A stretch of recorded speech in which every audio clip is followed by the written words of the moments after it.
വിജയത്തിന് വേണ്ടതെല്ലാം നിങ്ങളുടെ ഉള്ളിൽ തന്നെ ഉണ്ടെന്ന് ഞാൻ പറഞ്ഞാൽ നിങ്ങൾ വിശ്വസിക്കുമോ? ചിലപ്പോ വിശ്വസിക്കാൻ കുറച്ച് പ്രയാസമായിരിക്കുമല്ലേ? പക്ഷെ സംഭവം സത്യമാണ്. നമ്മൾ പലപ്പോഴും പുറത്ത് തേടി നടക്കുന്ന ആ വലിയ ഉത്തരങ്ങളില്ലേ, അതെല്ലാം നമ്മുടെ ഉള്ളിൽ തന്നെ ഒളിപ്പിച്ചു വെച്ചിട്ടുണ്ടെന്നാണ് ലോറ ഹുവാങ് പറയുന്നത്.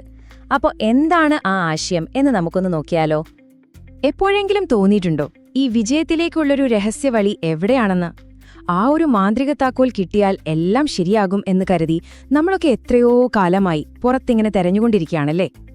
ചിലപ്പോ ആ തിരച്ചിൽ നമ്മളെ നേർവഴിക്ക് നയിക്കുന്ന ഒരു പെർഫെക്റ്റ് മെന്ററെ കണ്ടെത്താനായിരിക്കും. നമ്മുടെ മുന്നിലുള്ള എല്ലാ വാതിലുകളും തുറന്നു തരുന്ന ആ ഒരാൾ, അവർക്കായുള്ള ഒരു ഓട്ടത്തിലായിരിക്കും നമ്മൾ.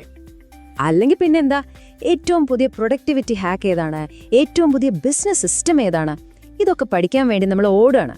ഒന്നിനു പിറകെ ഒന്നായി പുതിയ പുതിയ കാര്യങ്ങൾ, ഒരിക്കലും തീരാത്തൊരോട്ടം പോലെ അല്ലേ? അതുമല്ലെങ്കിൽ ഇതെല്ലാം കഴിഞ്ഞ് നമ്മൾ വിജയിച്ചു എന്ന് നമുക്ക് സ്വയം തോന്നുന്നതിനു മുൻപ് തന്നെ മറ്റുള്ളവർ അതൊന്ന് അംഗീകരിച്ചു തരാൻ വേണ്ടി കാത്തുനിൽക്കും. അവരുടെ ഒരു കയ്യടിക്ക് വേണ്ടി, അവരുടെ ഒരു നല്ല വാക്കിനു വേണ്ടി. ശരിക്കും പറഞ്ഞാൽ അതൊരു കെണിയാണ്. നമ്മൾ പലപ്പോഴും അതിൽ ചെന്ന് വീഴുകയും ചെയ്യും. ഇപ്പൊ നിങ്ങൾക്ക് കാര്യം പിടികിട്ടിയില്ലേ? ഈ പറഞ്ഞ കാര്യങ്ങളെല്ലാമാണ് ലോറ ഹുവാങ് പറയുന്ന ആ പുറമേയുള്ള വിജയത്തിന്റെ കെണി. അതായത് ഉത്തരങ്ങൾക്കായി നമ്മൾ എപ്പോഴും പുറത്തേക്ക് നോക്കിക്കൊണ്ടേയിരിക്കുന്നു. പക്ഷേ യഥാർത്ഥത്തിലുള്ള ആ ഒരു മാജിക്, ആ ഒരു മാറ്റം സംഭവിക്കുന്നത് എപ്പോഴാണെന്നറിയാമോ? നമ്മൾ ഈ പുറത്തേക്കുള്ള നോട്ടം നിർത്തി പതിയെ ഉള്ളിലേക്ക് തിരിഞ്ഞു നോക്കുമ്പോഴാണ്. കാരണം നിങ്ങൾക്ക് ഇതിനകം തന്നെ എല്ലാം അറിയാം. ഒന്ന് നോക്കിക്കേ, ഈ ആശയം എത്ര പവർഫുൾ ആണെന്ന്. വിജയമെന്ന് പറയുന്നത് നമ്മുടെ കഴിവുകളെ മാത്രം ആശ്രയിച്ചുള്ള ഒന്നല്ല. അതിനപ്പുറം നമ്മൾ നമ്മളെ തന്നെ എങ്ങനെയാണ് കാണുന്നത് എന്നതിലാണ് കാര്യം. എല്ലാത്തിന്റെയും തുടക്കം അത് അവിടെ നിന്നാണ്. അപ്പോ എന്താണ് ഈ ആന്തരികമായ മുൻതൂക്കം അല്ലെങ്കിൽ ഇന്നർ അഡ്വാൻറ്റേജ് എന്ന് പറയുന്നത്? വേറൊന്നുമല്ല, അത് നിങ്ങളുടെ ഉള്ളിലെ ആ ഒരു തോന്നലുണ്ടല്ലോ, ആ സഹജാവബോധം, പിന്നെ നിങ്ങളുടെ ജീവിതാനുഭവങ്ങൾ, നിങ്ങളുടെ സ്വന്തം കഥ. ഇതിൽ നിന്നെല്ലാം ഉണ്ടാകുന്ന ഒരു തരം ശക്തിയാണ്. ഓർക്കുക, നിങ്ങളുടെ കഴിഞ്ഞ കാലം ഒരു ഭാരമേ അല്ല. സത്യത്തിൽ അതാണ് നിങ്ങളുടെ ഏറ്റവും വലിയ ശക്തിയുടെ ഉറവിടം. ശരി, ഈ തിയറിയൊക്കെ കൊള്ളാം. പക്ഷെ എങ്ങനെയാണ് നമ്മൾ ഈ ആന്തരിക ശക്തിയെ പ്രവൃത്തിയിലേക്ക് കൊണ്ടുവരുന്നത്? അതിനൊരു ആക്ഷൻ പ്ലാൻ ഉണ്ട്, നമുക്ക് നോക്കാം. അപ്പോ സ്റ്റെപ്പ് നമ്പർ 1, നിങ്ങളുടെ ഇൻറ്റ്യൂഷനെ വിശ്വസിക്കുക. ആ ഉള്ളിൽ നിന്നുള്ള ശബ്ദമില്ലേ, അതിനെ കേൾക്കാൻ പഠിക്കുക. രണ്ടാമതായി, നിങ്ങളുടെ ജീവിതകഥയെ, അതിനെ നിങ്ങളുടെ ശക്തിയാക്കി മാറ്റുക. നിങ്ങളുടെ അനുഭവങ്ങളാണ് നിങ്ങളുടെ പ്ലസ് പോയിന്റ്. പിന്നെ മൂന്നാമത്തെ കാര്യം, ഇതാണ് ഏറ്റവും പ്രധാനം. നിങ്ങളുടെ ബലഹീനതകളെന്ന് നിങ്ങൾ കരുതുന്ന കാര്യങ്ങളെ ഒന്ന് മാറ്റി ചിന്തിച്ചു നോക്കുക. അതിനെ പുതിയൊരു രീതിയിൽ കാണുക. ഇവിടെ നോക്കൂ, ഇതൊരു കിടിലൻ ഉദാഹരണമാണ്. നിങ്ങൾ ഒരു ഇൻട്രോവേർട്ട് ആണെന്നും വെറുതെ സങ്കല്പിക്കുക. സാധാരണ നമ്മൾ അതിനെ ഒരു കുറവായിട്ടല്ലേ കാണാറ്?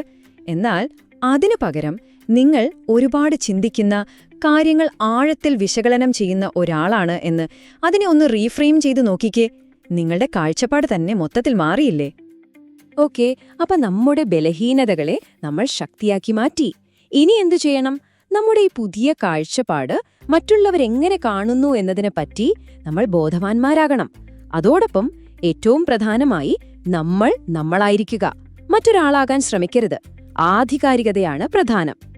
പിന്നെ ഇതൊക്കെ ചെയ്യുമ്പോൾ ഇടയ്ക്കിടയ്ക്കൊന്ന് നിർത്തി, നമ്മൾ പോകുന്നത് ശരിയായ വഴിക്ക് തന്നെയാണോ എന്ന് സ്വയം ചോദിക്കണം. ഒരു സെൽഫ് റിഫ്ലക്ഷൻ അത്യാവശ്യമാണ്.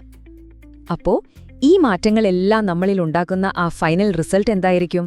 അത് മറ്റാരുടെയും ഒരു കോപ്പിയല്ലാത്ത 100% നിങ്ങളുടേതായ ഒരു വിജയമായിരിക്കും. അതാണ് യഥാർത്ഥത്തിൽ നിങ്ങളുടെ മുൻതൂക്കം. അപ്പോ നമ്മൾക്കിതിൽ നിന്ന് എന്തൊക്കെയാണ് മനസ്സിലാക്കേണ്ടത്? ഒന്നാമതായി, നിങ്ങളുടെ ഏറ്റവും വലിയ കോമ്പറ്റീറ്റീവ് അഡ്വാൻറ്റേജ് നിങ്ങളുടെ ഉള്ളിലാണ്. രണ്ടാമത്, നിങ്ങളുടെ ആ യുണീക്കായ കഥയും അനുഭവങ്ങളും, അതാണ് നിങ്ങളുടെ സൂപ്പർ പവർ. അത് ധൈര്യമായിട്ട് ലോകത്തിന് മുന്നിൽ കാണിക്കുക. ചുരുക്കി പറഞ്ഞാല്, വിജയത്തിന് വേണ്ട ടൂൾസ് എല്ലാം ഓൾറെഡി നിങ്ങളുടെ കയ്യിലുണ്ട്. അതുകൊണ്ട് ഇനി ഉത്തരങ്ങൾക്കായി പുറത്തേക്ക് ഓടേണ്ട. വിജയത്തിനുള്ളതെല്ലാം നിങ്ങളുടെ ഉള്ളിൽ ഭദ്രമാണ്. അപ്പോ ഒരൊറ്റ ചോദ്യം മാത്രം ബാക്കിയുണ്ട്. നിങ്ങളുടെ ഉള്ളിലുള്ള ആ ഏറ്റവും വലിയ മുൻതൂക്കം, അത് നിങ്ങൾ എങ്ങനെ ഉപയോഗിക്കാൻ പോകുന്നു?